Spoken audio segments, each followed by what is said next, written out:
politically related killings, and I further later assisted the taxi violence task team, the organized crime in KwaZulu-Natal, and I also assisted any other investigating officer who came to the lab to assist with urgent cases.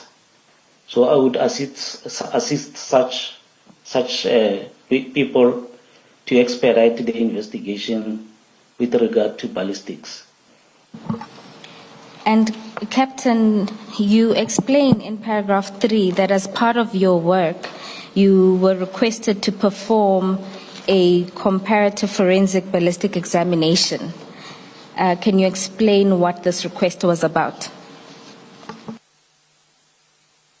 Thank you, Commissioners. The request was all about, there was 3 cases in KZN which are related to political killings. So these 3 cases were still unresolved, and the investigation was kind of stalled because there was no evidence coming forward. So I was requested to do a comparison.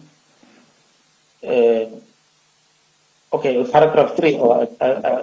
I'm on the wrong paragraph. Sorry, Commissioners.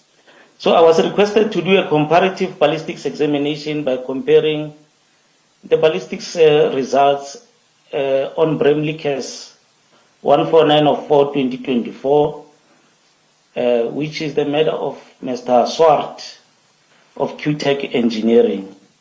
So this case of Bramley, Commissioners, I was requested to compare it with the 3 cases which are Santin case 398 of 11/2022, where DJ somebody was murdered together with his bodyguards.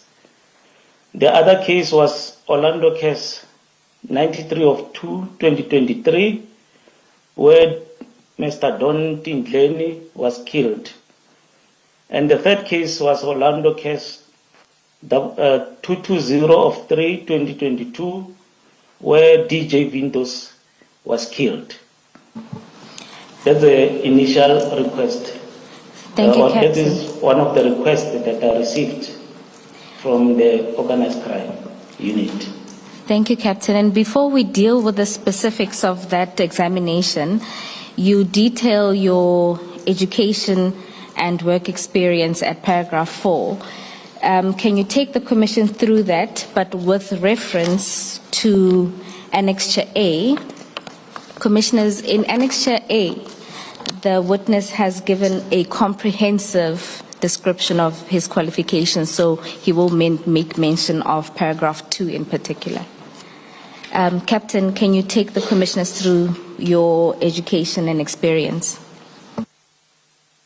Okay, thank you, Commissioners. I commenced my tenure at the Forensic Science Laboratory in Silverton in the year 2008 as an examiner of forensic ballistics. And my academic background qualifications includes, amongst others, the National Diploma in Policing, which I obtained it from Tshwane University of Technology. And I also obtained a diploma in digital and analog electronics from the Nexa College in 2001. So to date, Commissioners, I examined ballistic related cases of an excess of 3,770 cases. So I received an in-service training in the ballistics section from 2008, which ended up to 2011. The ballistic training, Commissioners, takes years if there is no any other interruptions in between. So the training consists of 12 levels, Commissioners.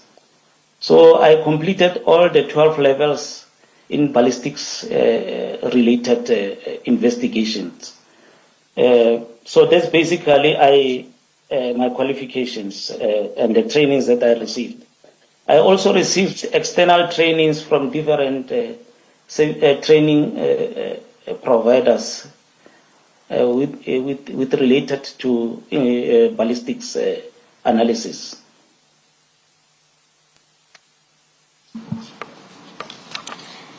Thank you, Captain. Now let's deal with the request that you received. Before dealing with the one that you outlined at the beginning of your testimony, let's deal with the comparative ballistics examination of the 3 KZN cases against 27 case files from the Pretoria lab. Can you tell the Commission about this request? Okay. Around November 2024, I received a request from the PKTT to conduct a comparative ballistics examination comparing 3 political killings cases which occurred in KZN. These cases, commissioners, were unresolved, and there was no suspects arrested in these cases. So they wanted to resuscitate these cases.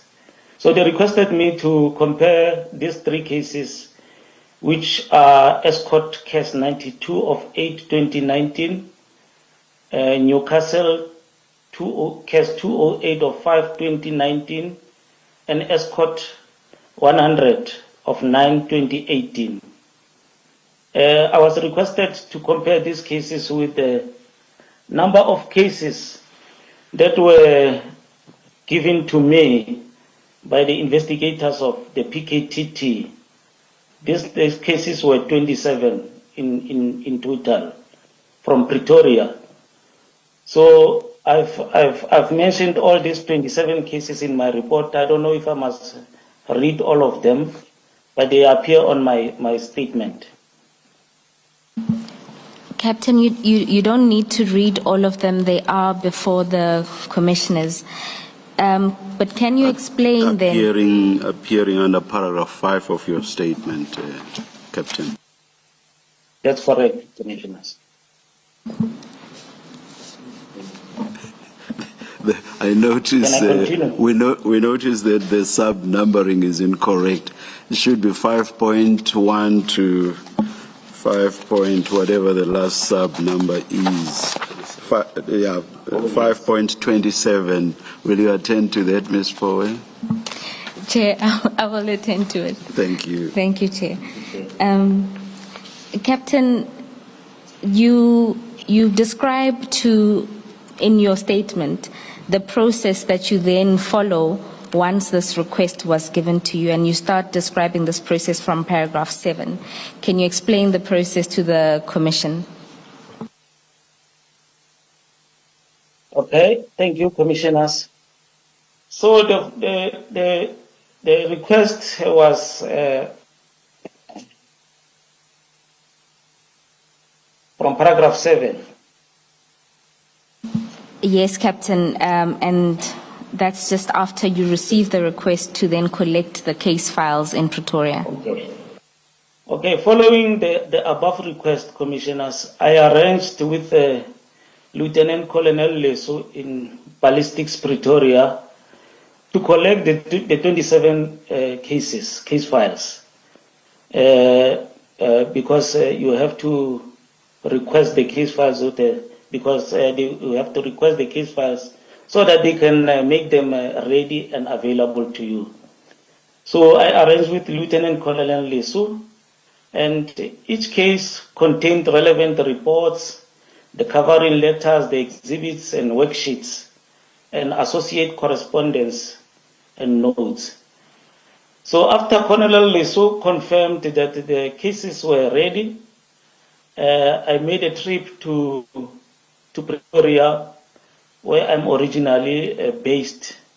And on the 12th December 2024, the 27 case files were handed to me by Lieutenant Colonel Leso, And I then returned to KZN with these case files to conduct the requested comparison from the PKTT.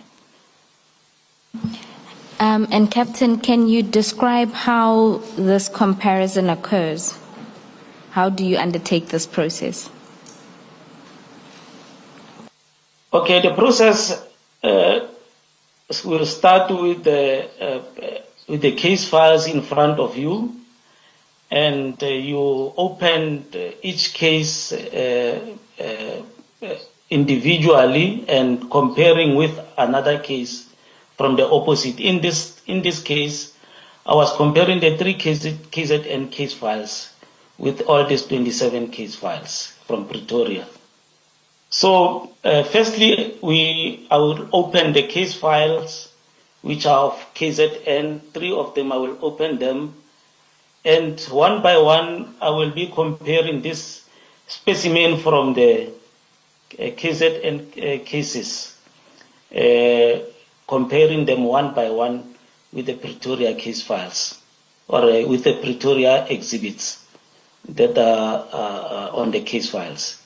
So I will take specimen one by one into the microscope, under the microscope, comparing the similarities on each specimen on each case file. And in this process, are you looking for the markings that would have been made? In this process, Commissioners, I will be looking for individual markings that the firearms imparts on the cartridge cases or the fired cartridge cases and or the bullets. So the process require you to, or the analyst, to look under the microscope for this specific marks to be able to determine if the certain specimen were fired or were not fired from the specific firearm. And Captain, at paragraph 10, you deal with your findings. Can you explain your findings to the Commissioner?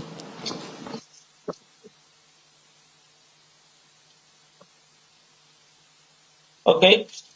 In paragraph 10, my findings were that there was no any linkage that was or that I identified between the 3 KZN political killings cases and the 27 cases that I collected from Pretoria, meaning there was no common firearm that was used in these cases, specifically between the 27 cases that I collected from Pretoria and the 3 political killings cases in KZN. So there was no link. So as the results were negative, Commissioners, the outcome was recorded on the examination worksheets and the proformas as required by our standard operating procedures. And I did not, in this case, compile the separate case linkage report because the investigators, after informing them of these findings, preliminary, so they did not see it necessary for me to provide the report in this regard. So I didn't compile any report because it wouldn't have any impact on their investigation. Do you know, Captain, why you were required to do this particular comparison? Commissioners, I was requested because the cases in KZN were dead, like as in there was no movement on these 3 political killings cases. So I was requested to do the comparison in order to resuscitate the investigation on these 3 political killings in KZN. And again, if I can add on that, the cases that were politically related, the 3 politically related cases that I needed to compare with the 27, there was a common firearm or the type of firearm were similar, like it was an AK-47 that was used on these 3 KZN cases. Also on the 27 cases, all 27 cases that are collected in Pretoria, the AK-47 was used on those cases. But it turned out these were different AK-47 rifles based on the fact that you could not establish any linkages. That's correct, Commissioner. They were different AK-47s.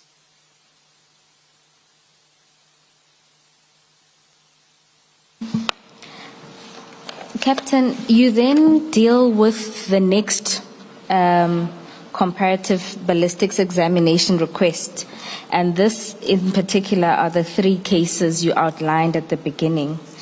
Can you take the commissioners through the request made? Okay, before I could return the 27 case files to FSL in Silverton in Pretoria, I received a request letter on the 30th of December 2024 from the PKTT to conduct a comparative examination to compare Bramley case 149 of 424 with Bramley case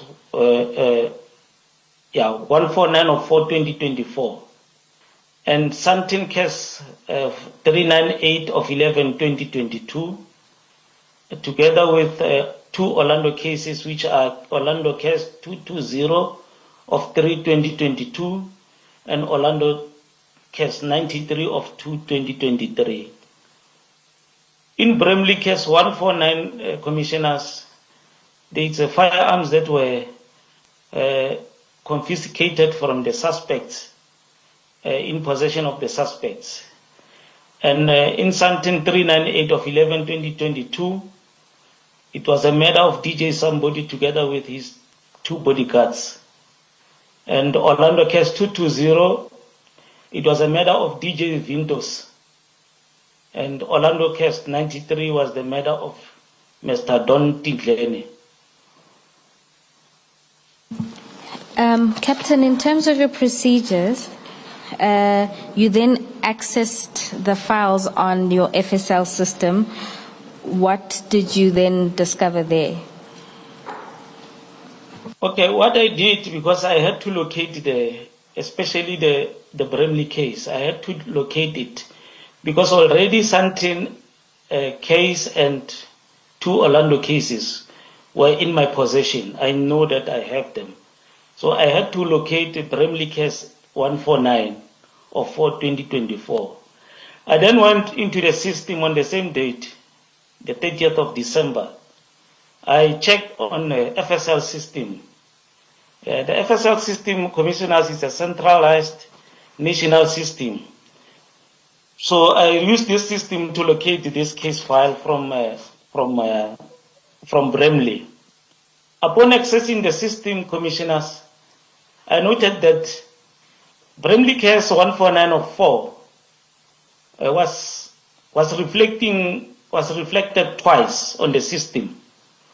There was a Bramley case 149 of 4/2024 that was examined in Pretoria in ballistics Silverton, and there was another entry that was made in KZN, where the same entry reflected in KZN Amanzin total ballistics. So I established that the same firearms initially examined in Silverton ballistics were the same firearms that were examined in KZN, according to the system. Thank you, Captain. Commissioners, you'll recall this is also the testimony of Witness B, that initially they were taken for examination in Pretoria, and in September they were taken for re-examination in Amanzi Mtoti. This was also the evidence of Brigadier Mkabela yesterday, who confirmed the 2 entries. Captain, once you realized that there are 2 entries, what did you then do? Okay, upon realizing that there was 2 entries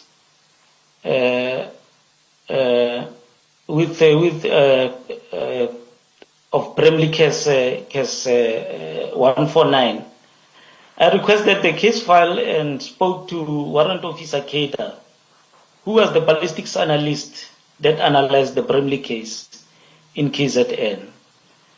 I went to him to inquire about this case. And paragraph 16, I spoke to Warrant Officer Keita about this case, because for me it was like bizarre why this case was examined in Pretoria and examined again in KZN. Warrant Officer Keita advised me that the IOs, or the investigating officers of Bramley matter, presented a letter signed by Major General Mbuso Khumalo, requesting that the firearms in the team's possession be re-examined in Amanzi Mtoti FSL ballistics by an independent analyst. So he said that the IOs were citing some irregularities in the initial tests conducted by FSL Pretoria. So the request was discussed apparently with the management of the lab in Pretoria, and following the approval, the examination was conducted in KZN. Thank you, Captain. At paragraph 17, you deal with then requesting the file from Warrant Officer Keita. Can you take the commissioners through that and then what you then did with the file once you've obtained it? I then requested the commissioners the case from Warrant Officer Keita on the same day, and he gave it to me. And why didn't I request the Bramley case from Pretoria?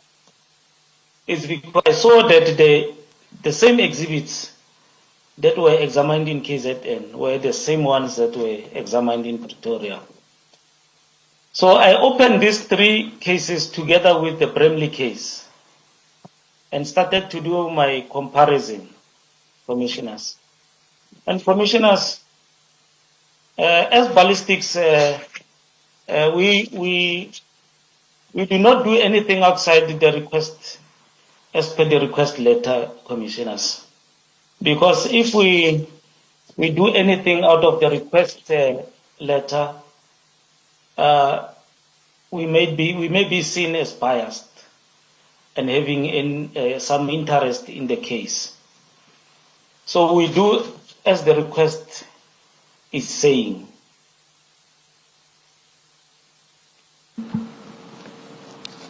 So paragraph 18, I deal with, and then I requested and received the Bramley case from Warrant Officer Keita on the 30th of December 2024.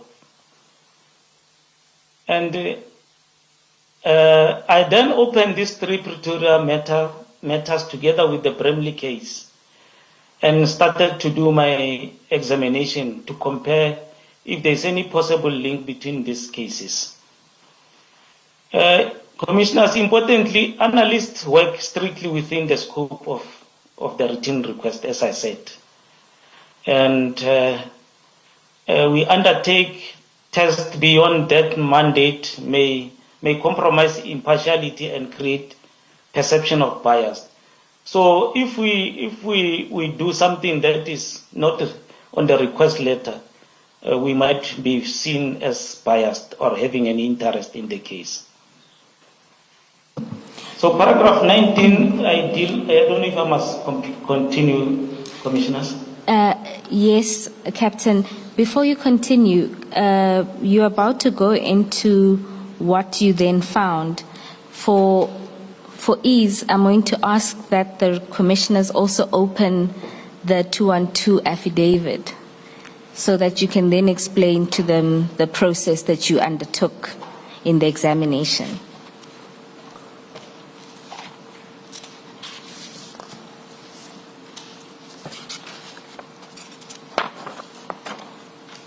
Okay. If I continue on my annexure A from paragraph 4. Paragraph 4, it says, on the 30th of December 2024, during the performance of my official duties, I found in the case file marked with that lab number 598202/2022, which is something 398, I received 2 intact sealed evidence bags marked inter alia something case 398 of 11, 2022 B3 and B5, and I opened the bags and found the following. Basically, we hear what happens, commissioners. Each and every evidence or each and every case file contains evidence bags with exhibits inside. So I would open the sealed bag to retrieve the exhibits inside that sealed bag. And this is what happened here in this Santin case where DJ somebody was killed. So paragraph 4.1 shows the cartridge cases which were 18 7.62 by 39 caliber cartridge cases, fired cartridge cases, which were marked with those numbers, commissioners. And 4.1.2, it was the seal bag was also containing 29 7.62 by 39 fired cartridge cases, which I marked with those numbers. And further down, 4.1.3, I received 2 9mm parabellum fired cartridge cases, which were marked 056 TC2 and 285 TC2.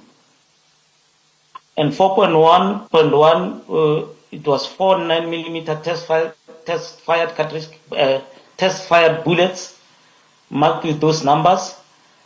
4.1.5, there was 9 undetermined caliber fired bullet jackets, which were marked with those numbers. And 4.1.6, it was 6 undetermined fired bullets, cores, which were marked with those numbers. And 4.1.7, it was 1 undetermined caliber fired bullets, marked C1. And the next seal bag with that serial number contained 4.2.1, 7.62 millimeter, 7.62 by 39 millimeter caliber fired cartridge cases, and 4.2.2, 9 millimeter parabellum caliber test fired cartridge cases.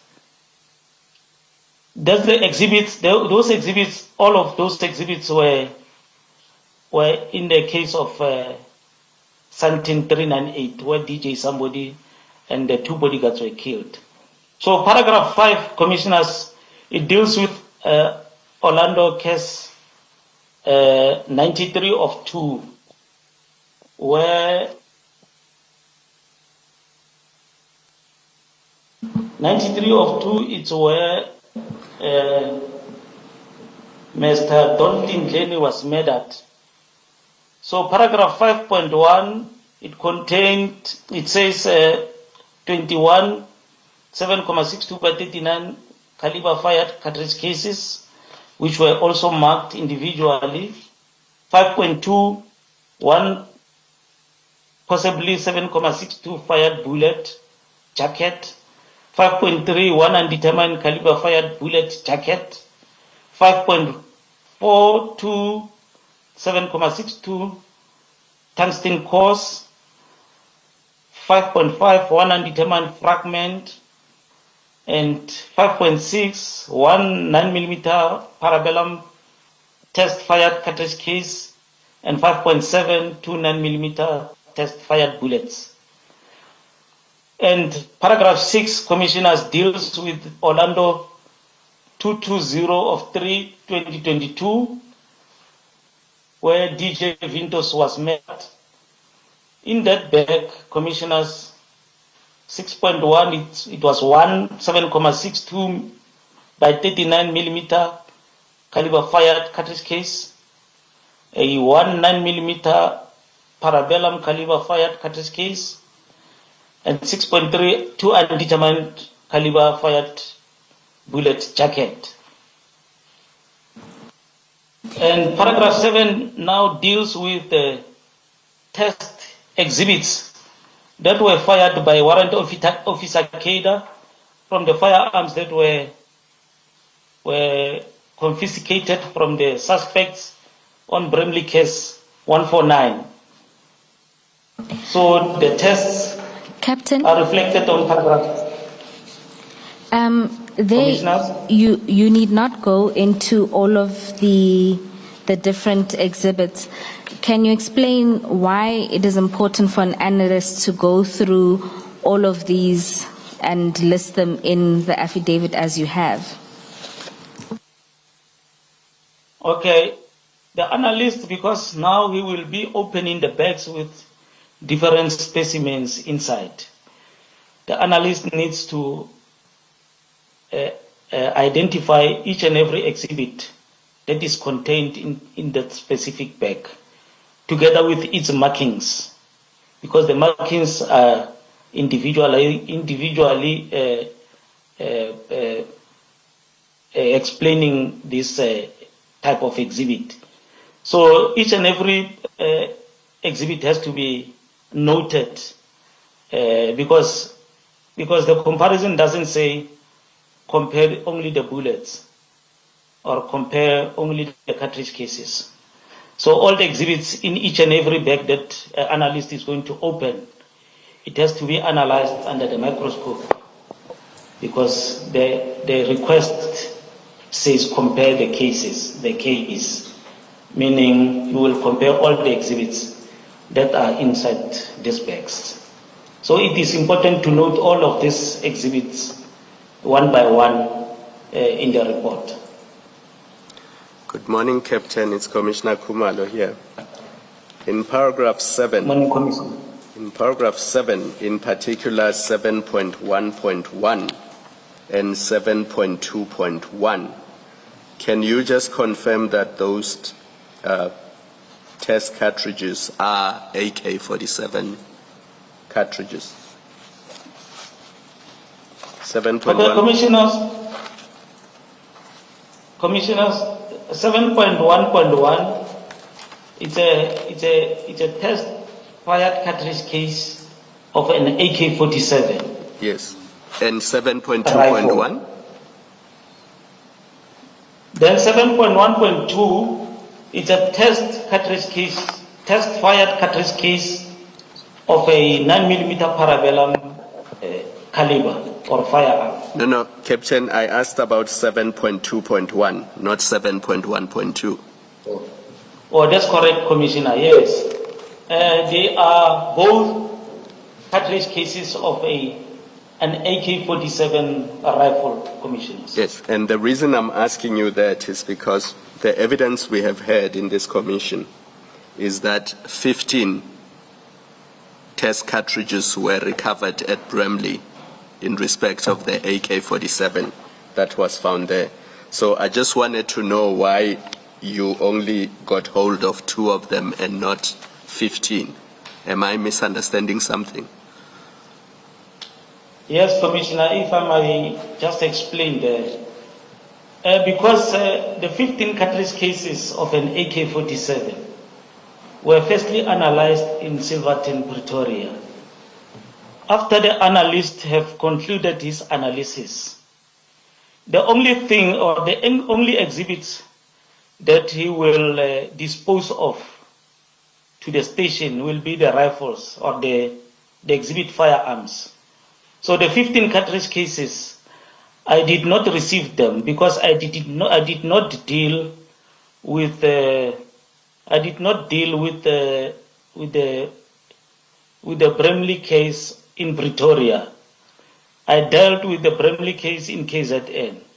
So when the exhibits firearms were delivered to KZN, they were not delivered together with the 15 cartridge cases of an AK-47. So these 15 cartridge cases were filed in the case file that was analyzed by an analyst in in Pretoria, not KZN. So here I was just dealing with the test fired cartridge cases, Commissioner. Thank you. Thank you, Commissioner Khumalo. You'll recall also that witness B explained that after they get the report, they only get the weapons. So it's the weapons that were then taken to KZN for further re-examination. And then just for identification of the types of cartridges that are examined, you'll see if it has a TC in it, it's a test cartridge, not the ones that are recovered on the scene. Captain Mudisani, can you confirm the correctness of, at the very least, the identification of cartridges? I do confirm the correctness of these exhibits, commissioners, and what I've outlined. Captain, you then at paragraph 8 explain that you conduct a microscopic individualization of fired cartridges cases and fired bullets. Can you explain that in layman's terms, what you mean in that statement? Isn't it paragraph 9? I think it's paragraph 9. It would be paragraph 8 at the very bottom of your statement. Okay, here it's just the intention and the scope, what I was required to do, paragraph 8. So I was required to microscopically individualize the fired cartridge cases and the fired bullets, meaning I was going to compare the fired cartridge cases and the fired bullets. That is according to the request that I've received, to say compare. I was not doing a full examination from the scratch. Thank you, Captain. And then you deal with the results or your findings. Can you explain these to the Commission? Okay, the findings on paragraph 9, Commissioners. As ballistics experts, when we're doing comparison, we compare the individual and class characteristics. It's the markings the class and individual characteristics is the markings that were transferred by the firearm components onto the cartridge cases and onto the bullets during the firing process. So there will be those characteristics that we are looking for on each and every specimen under the microscope to determine the common origin of these specimens. So the microscope assists us to view those tiny marks which a naked eye cannot be able to see. And we use this instrument to come to a conclusion whether there's a specific cartridge case or a specific bullet was fired or was not fired from a specific bullet, firearm, Commissioners. So in paragraph 9, it's my first findings, which says the cartridge cases mentioned in 4.1.1, 4.2.1. This 4.1.1 and 4.2.1 are the exhibits that I retrieved or that I found in the Santin case 398 of 11/2022, a matter of DJ Sambudi, 4.1.1 and 4.2.1. 5.1 is the exhibit that I found in Orlando case 93 of 2023, where Mr. Don Tingleni was murdered. And 6.1 were the exhibits that I retrieved or I found in the case file in the seal bag under Orlando 220 of 3/2022, where Mr. DJ's Vintos was murdered. And 7.1.1 and 7.2.1, those are the test cartridge cases that I found inside the seal bag in the case of Bramley 149 of 4/2024. So all these exhibits that I've mentioned, the ones in 4.1.1, 4.2.1, 5.1, 6.1, 7.1.1, and 7.2.1, I found that these cartridge cases were fired in the same firearm. So they bear common origin. This specific firearm that I'm referring to, it's a 7.62 by 39 millimeter caliber Russian Kalashnikov model AK-47, full automatic assault rifle with a serial number 575363.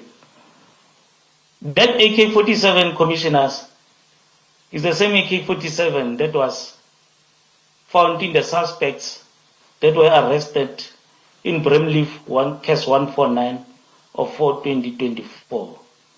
This is the same firearm, commissioners, that murdered DJ Somebody and DJ Vintos and Mr. Don Tingleni.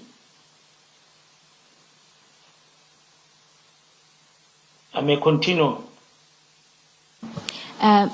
Yes, Captain. Can you then deal with your findings at 9.2? Okay. In paragraph 9.2, commissioners,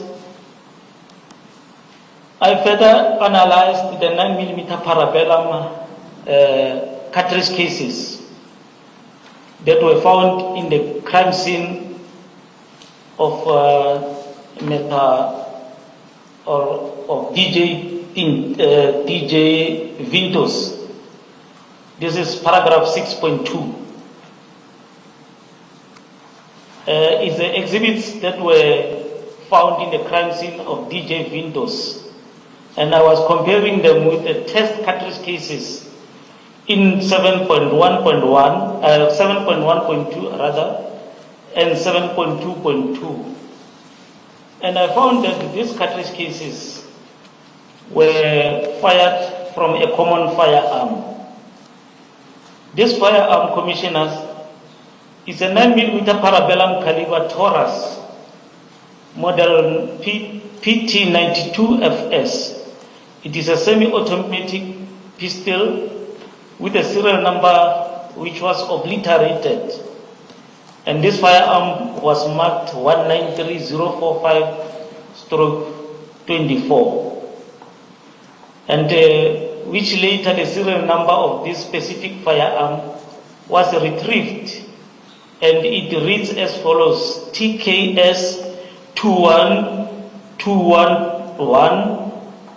If I repeat it, TKS 21211, which was retrieved during the etching process. And this is that the one serial that, number? Oh, sorry. Is that the one that was received by, I forget his rank now, Kader? That is the same firearm that was accompanying the AK-47, which were received by Warrant Officer Keda in ballistics Amansimutoti. Yeah. I'm referring to the what's the verb you use? Is it retrieval of the serial number? I forget the verb you use now. Etching. Is the etching to find the serial number that has been obliterated? That's the verb I'm looking for. Yes. So is it the one that through hatching was found by or established by Warrant Officer Kader or Kader. That's correct, Commissioner. All this right. is the same number that was retrieved by Warrant Officer Kader during the action process. Retrieved is the verb I was looking for. Is this firearm that you're describing now, is it the same one that the analyst in Pretoria had recorded that he could not restore the serial number? That's correct, Commissioners. It's the same firearm, Commissioners. Thank you. Thank you, Captain. Just to note that in paragraph 9.3, you note the bullets or bullet jackets that where you could not make a positive determination. That's correct, Commissioners, because they were damaged.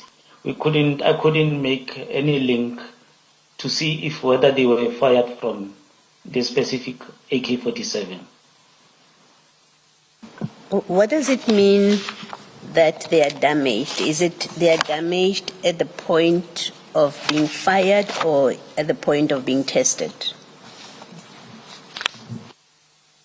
At the point when they were fired, Commissioners, because this firearm is a high caliber firearm. When the bullet meets the target, it disintegrates or it fragments into smaller pieces, whereby the marks of those exhibits are compromised. Thank you. Thank you, Captain. You then explain what happens after the examination at paragraph 11. Can you briefly tell the commissioners about this process? Okay, paragraph 11, Commissioners, it deals with the disposals of these exhibits. Because now the examination or the linkage have been completed, the examination have been completed. Now I have to dispose all the exhibits into their different case files. This process entails putting each and every exhibit inside the new seal bag, and I seal bag, and I will complete an integrity form to show that these exhibits or the previous exhibit bag was opened by me, and I then close it on the new seal bag. So paragraph 11, it's all the exhibits. Okay, there was an exhibit that required me to take it to the IB section of the ballistics. So I sealed that specific exhibit, which was marked 1A32. It was somehow missed to be taken to IBIS. And I then sealed this exhibit. It's an AK-47 cartridge case, which was in Santin case 398. It was missed to be loaded into the system. And I sealed it in the new bag, and I marked it for IBIS. And paragraph 11.2 deals with all other exhibits of Santin case, which I sealed them in that seal bag number that reads PA6500555464, and filed these exhibits in the Santin case file. And paragraph 11.3 deals with the exhibits that I opened from Orlando case 93 of 2023. I sealed all those exhibits in a new seal bag which reads PA650055564665. And paragraph 11 deals with the exhibits that I opened on Orlando 220 of 2022. All those exhibits, I sealed them in the seal bag with serial number PA6500555469. So each and every seal bag that I closed I attached to each specific case file. And paragraph 11.4 deals with the tests that were fired by Warrant Officer Keida under Bramley case 149 of 4, 2024. And I sealed them in the seal bag with PA 6500555484. And I also, like others, I attached this seal bag in a Bramley case file. Thank you, Captain. Commissioners, this would deal with paragraphs 21 to 24 of the statement. Captain, can we just clarify paragraph 20 of your statement? The firearms referred to in paragraph 20 of your statement, are they the Kalashnikov in your affidavit in paragraph 9.1 and the 9mm parabellum in paragraph 9.2? Are those the firearms you're referring to in paragraph 20 of your statement? That's correct, Commissioners. Thank you.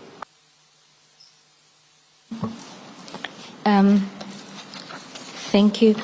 If we can then turn to paragraph 25 of your statement. There, Captain, you deal with the process of restoring the serial number that Warrant Officer Keida undertook. Can you explain this process in simple terms to the Commissioners? Okay, thank you, Commissioners. In simple terms, Commissioners, because I don't want to go into what I've outlined in my statement, because I might expose our doings or our processes to the public out there. In simple terms, Commissioners, one would receive, or an analyst will receive a firearm with the serial number obliterated. So now, to retrieve the serial number, there is a process. We've got two processes that we undertake on that specific firearm to try and get the serial number.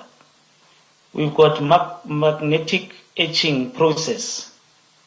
We call it electromagnetic etching process. And we've got an acid etching process. Those are two processes that we utilize in ballistics to retrieve the serial number.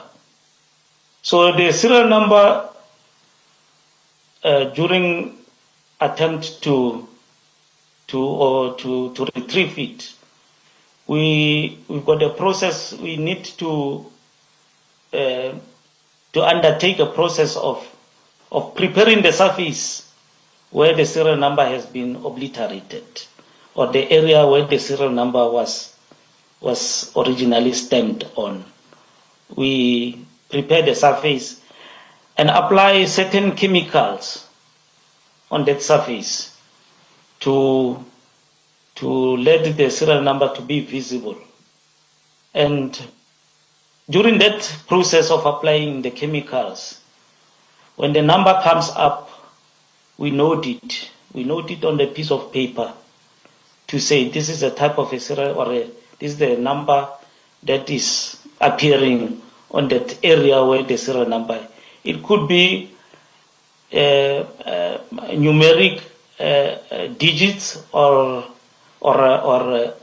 alphabets, because some firearms contain alphabets, and some firearms serial number contains numbers. So some firearms is a combination of both. So after retrieving the serial number, after application of such chemicals, the serial number comes up.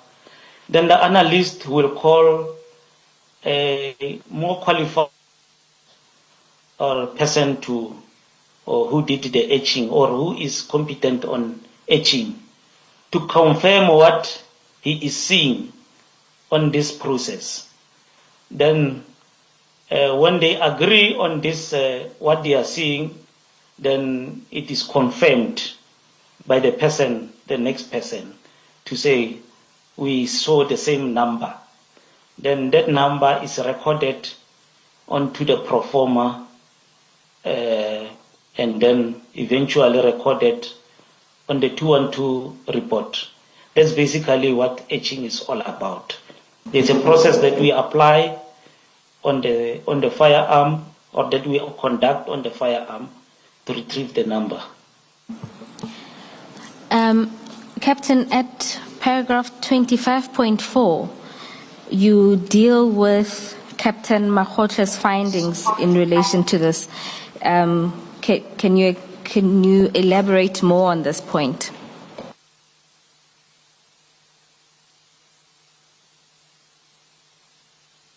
Okay, I during our conversation with Warrant Officer Keita, he explained to me that there's a firearm which the serial number was obliterated, and that firearm, according to him, it was also an attempt was made to retrieve the serial number by Captain Makgotle in Pretoria. That firearm was a 9mm that I spoke about on my Annexure A. So this firearm, when he etched it, when he applied the etching process, Warrant Officer Keita retrieved the serial number successfully and recovered the serial number, which is TKS 21211. And Captain, based on your experience, did Warrant Officer Keita do anything that was particularly difficult or elaborate in order to establish this? Commissioners, there are a couple of factors that can influence the person not to be able to retrieve the serial number.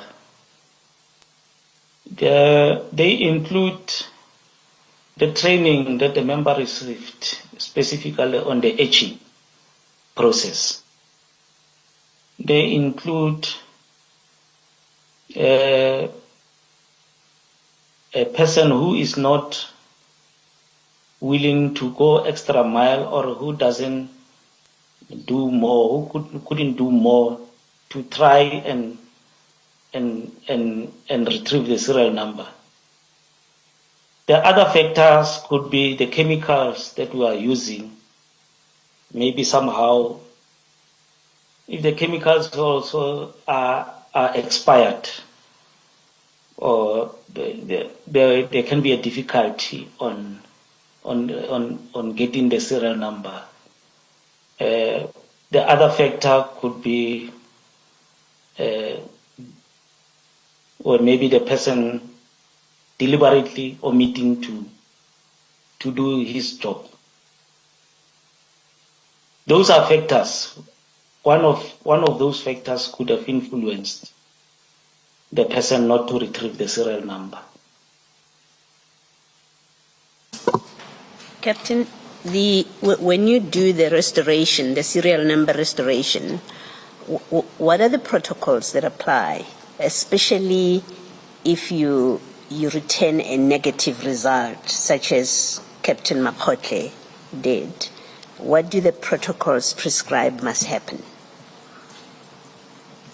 Okay, commissioners, the protocols that we apply in the lab, or that we have in the lab, is that after applying these etching processes, whether you have found the number, retrieved the number or not, there must be another person who comes and confirm your results. So that is the only process that we undertake. So there's no any other process that we apply if the person didn't find the serial number. Thank you. And Captain, given that Warrant Officer Kaida would be doing this process on the same firearm that Captain Mahotle would have worked on, does that raise additional difficulties? That's correct, Commissioners. It will, because now this firearm has been attempted the serial number of this firearm has been attempted to be retrieved. The analyst who worked on the firearm basically tampered with the surface, because maybe I will use another word, not tampered. He was attempting to retrieve the serial number. That means he has done some sending of the surface, meaning he prepared the surface, and then he couldn't retrieve the serial number. Now, it will be difficult for the next person. I would expect the next person to have a tough time or a difficulty to be able to find the serial number, because him or herself needs also to prepare the surface again, to clean it and to prepare it for him to now apply those chemicals. So it is advantageous for the first person where the first person is on an advantageous position than the next person, because the next person will be working on the surface that has been already worked on. So Warrant Officer Kida was, but apart from what all this happening, Warrant Officer was able to retrieve the serial number on that firearm, the specific firearm. But especially if somebody have worked on the firearm with regard to the etching process, and the next person has to work on it again, it might pose serious problems. But Warrant Officer Kida was able to retrieve the serial number. Captain, what is the importance of the serial number? And if you're unable to retrieve it, what is the consequence on the case, if any at all?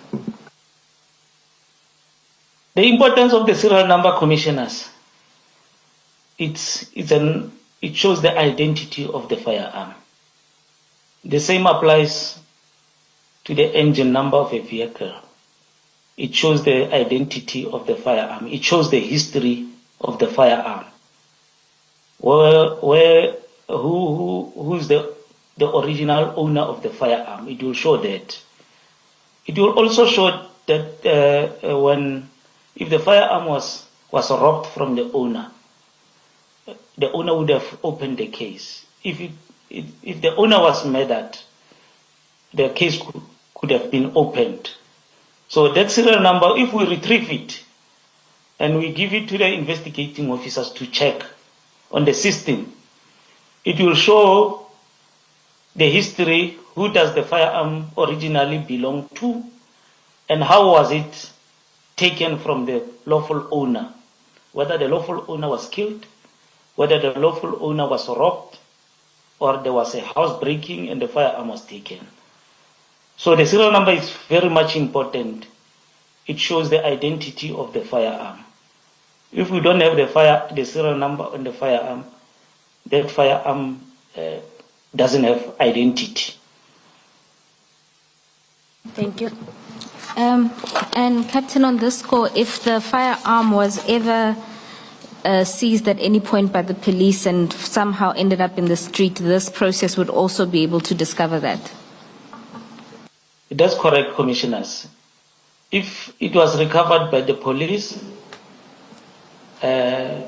with the serial number, when the police recover it firstly with the serial number, and it happens that it goes out to the street, and the serial number is then obliterated. When we retrieve this serial number, it will show that this weapon was first or was once in the police hands, or it was retrieved by the police. Even if it doesn't have the serial number, the police will find it in the streets in possession of the suspect. That firearm would have been sent to ballistics, and then a ballistics expert will engrave it with the lab number. We engrave the serial number or the lab number on the firearms where the serial number was obliterated. So that engraving will act as a serial number on that firearm. So if it goes from the station to the street and it gets found on the suspect, then we can identify it with an engraving on it.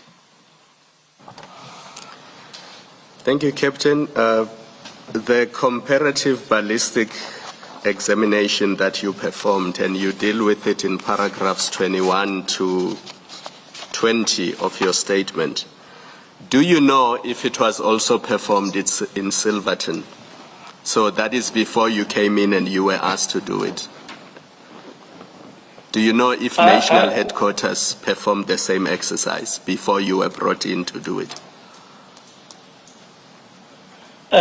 Commissioners, which comparative examination is it? The one in paragraph 11 of your statement, the one where you compare the Bramley case with 3 other cases, and you reach your conclusion in paragraph 20 of your statement.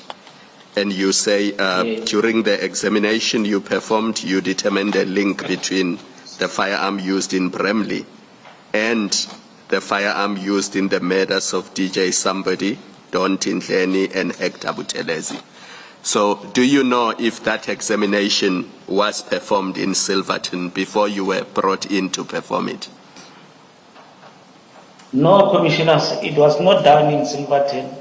I'm the first person to do this comparative examination on the firearms against the murder of DJ Somebody, the murder of DJ Vintos, and Mr. Duncan Tinhleni.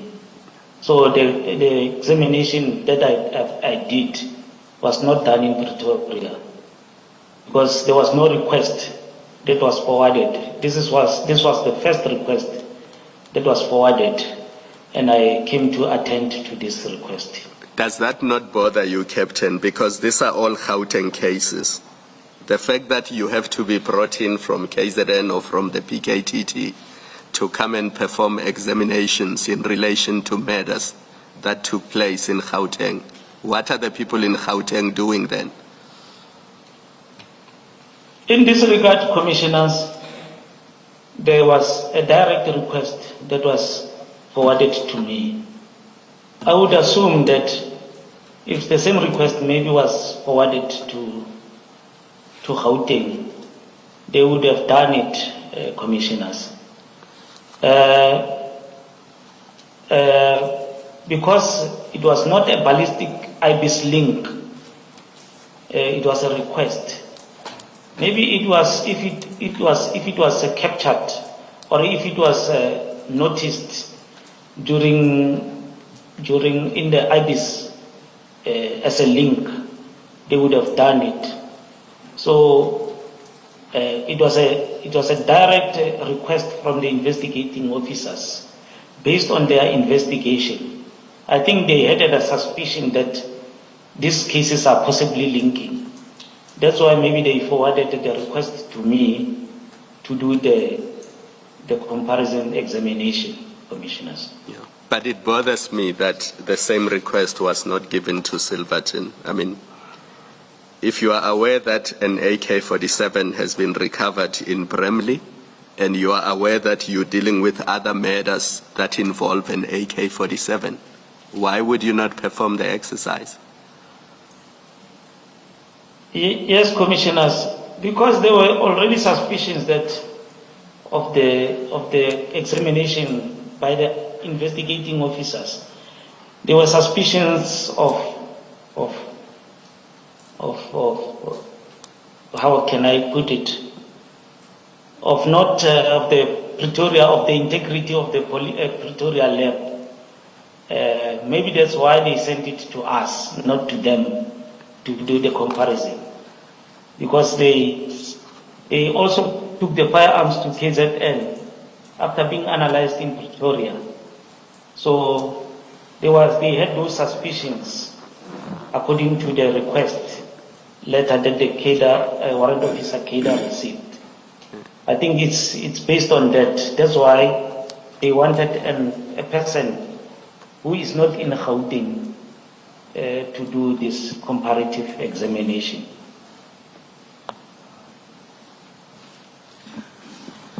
Captain, I find it strange that you say no request was made to establish if there were any linkages.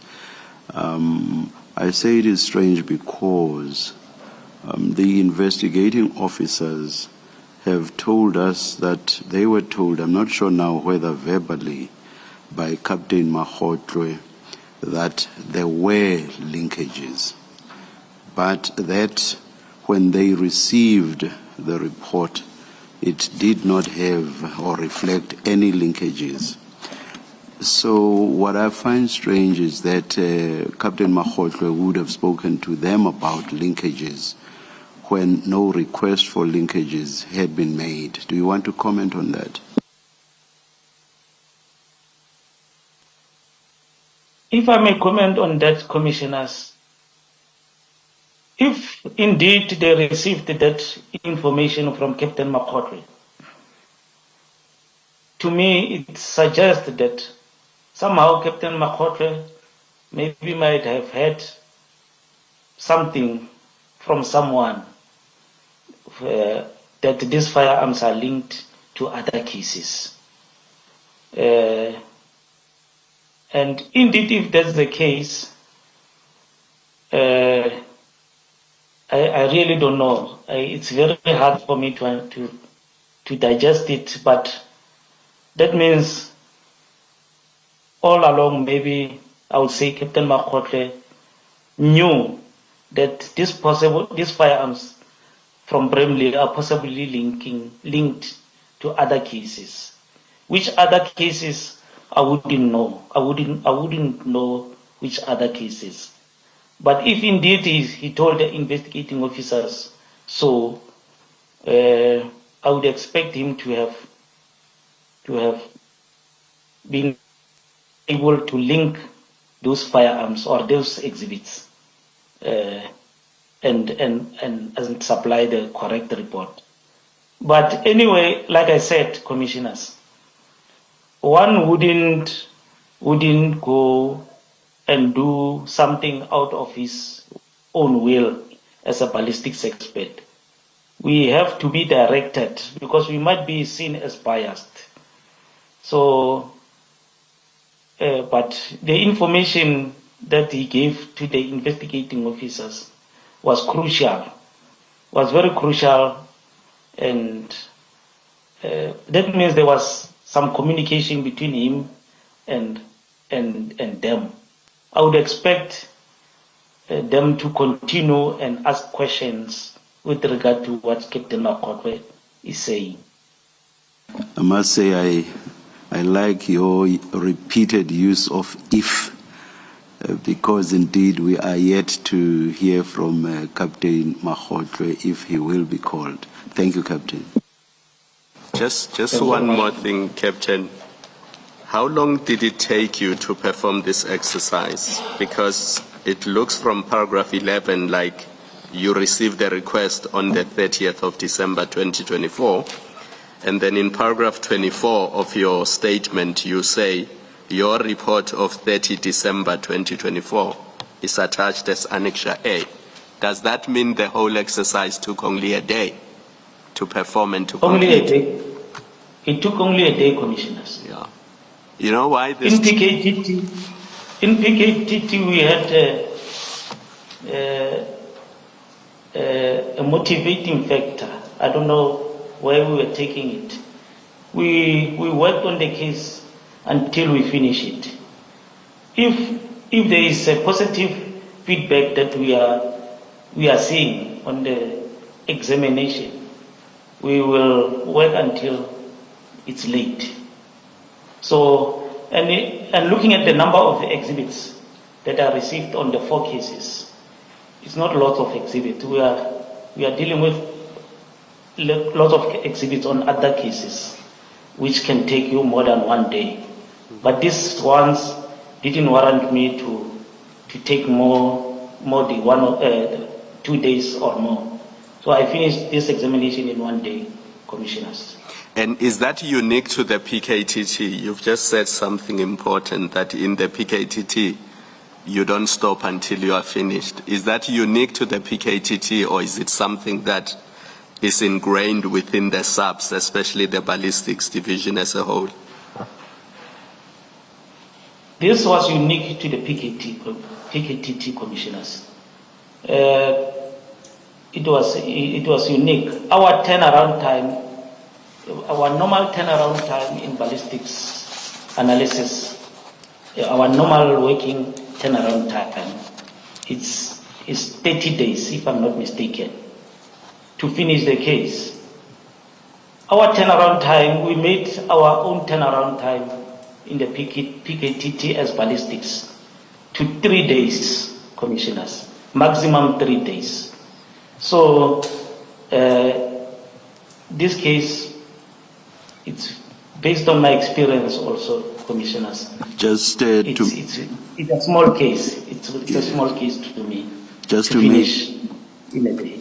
All right. Sorry, Captain. Just to make sure there's no confusion, you said our normal turnaround time is 30 days. And who's the hour in relation to the 30 days? Ballistics turnaround time, Commissioner. As soon as the case arrives at the lab. I just want to know, Captain, I just want to know who you are referring to when you say hour. Are you referring to Silverton, Manzimtoti, Rebeja, and the Western Cape? I don't know whether it's Cape Town. Is that the hour that you're referring to? Whose hour? It's the whole lab in general, whether KZN, whether Eastern Cape, Western Cape, Pretoria. Ballistics turnaround time. Case, as soon as it arrives at the lab, all right, it needed to be finalized in 30 days. Okay. But and due then, to backlog, that doesn't happen. Okay. And then you are comparing that to an average of 3 days within the PKTT. So it's 30 against 3. 30 against 3. That's correct, commissioners. Thank you. This is a turnaround time that we set for ourselves in the PKTT. Thank you. In fact, I should not even say average. Maybe I should say 3 days would be the outer limit. And you say there are some that you could complete within a much, much shorter time, like this one, which was within a day. That's correct, commissioners. Captain, just to go back to the protocols and the restoration process that you have described.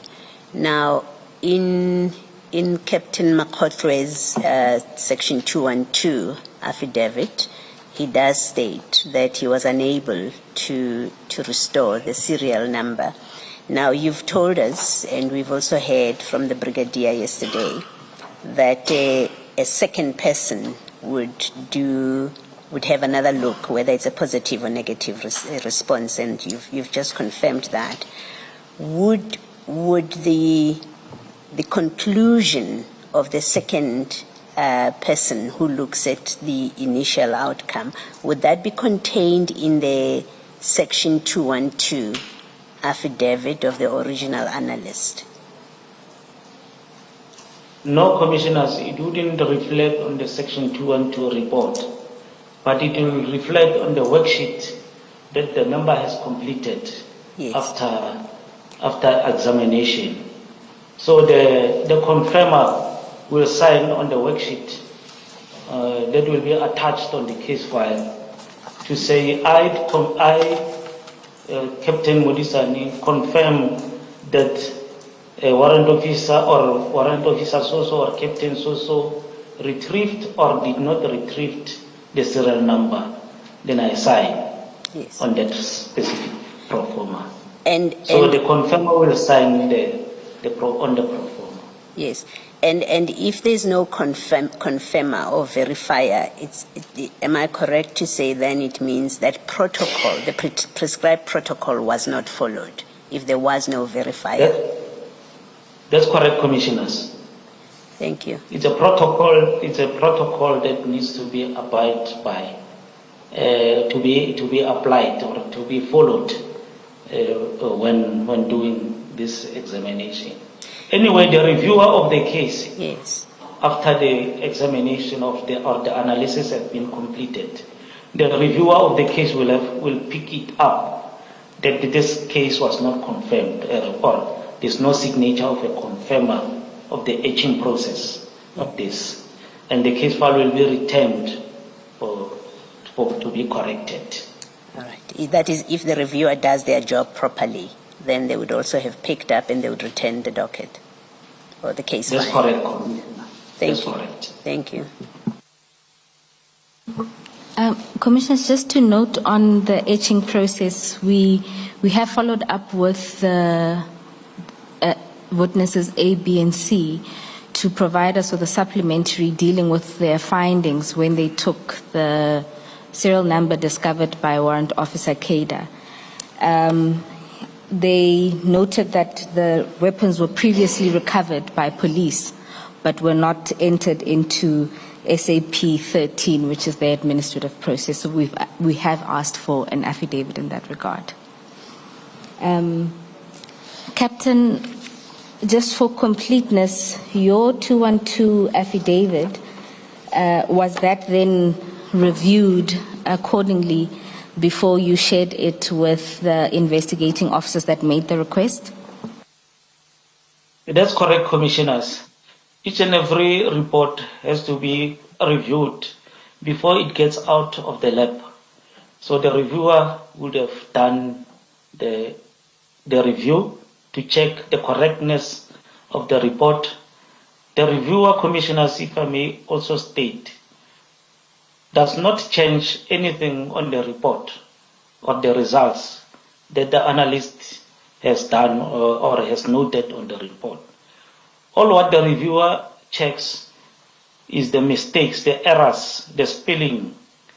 If all the protocols were observed, if all the proformas were filled according to the protocols. So before that the report can go out, the review processes has to be undertaken to check the correctness of the report, whether the spellings are okay, whether the grammar is okay, whether the report was signed. Then it will be dispatched to the investigators. And Captain, after you gave it to the investigators, it is also loaded onto one of your systems. That's correct, Commissioners. We've got an ICDMS system that we, after completion of the report, it gets to be loaded onto the ICDMS system. This ICDMS system assists the investigators to retrieve the report from the system while they are at their respective working areas in the station. The investigator will go into the system and punch in the serial, the case number, and the system will allow him to print this report. It's only the investigating officer who can access a specific report for a specific case, because he will be assigned to that specific case. So any other person who's not an investigator of the case will have a challenge in retrieving the report from the ICDMS system. Thank you, Captain. So this report was loaded onto the ICDMS system on the 30th. Even if it could be after the 30th. It could be after the 30th. Thank you, Captain.